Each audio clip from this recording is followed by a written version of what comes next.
GST மாற்றம் காரணமாக வெறும் 2 நாளில் பங்கு விலையே குலுங்கிவிட்டது. என்ன நடந்துச்சு? விரிவாக பார்ப்போம்.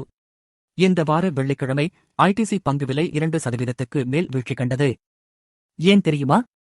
அரசு சிகரெட் மீதான ஜிஎஸ்டி கணக்கீட்டில் பெரிய மாற்றம் அறிவித்தது.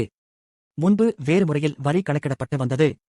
ஆனால் இப்போ டிரான்சாக்ஷன் வேல்யூ, அதாவது விற்பனை மதிப்பு அடிப்படையில் வரி வசூலிக்கப்படும் என்று அரசாங்கம் தீர்மானித்துள்ளது.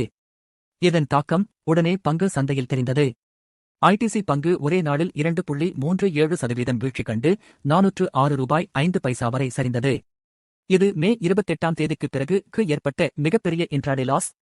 ஆனால் பிறகு சற்று மீண்டு 4.6 விற்பனையானது.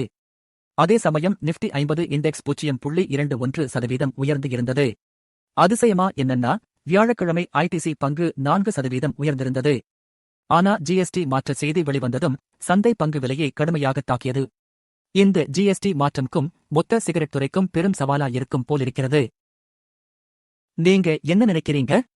இந்த புதிய வரிமுறைக்கு பெரிய பாதிப்பா? கீழே கமெண்ட் பண்ணுங்க, லைக் பண்ணுங்க, அடுத்த பங்கு சந்தை அப்டேட்ஸ்க்கு சப்ஸ்கிரைப் பண்ணுங்க. Money Control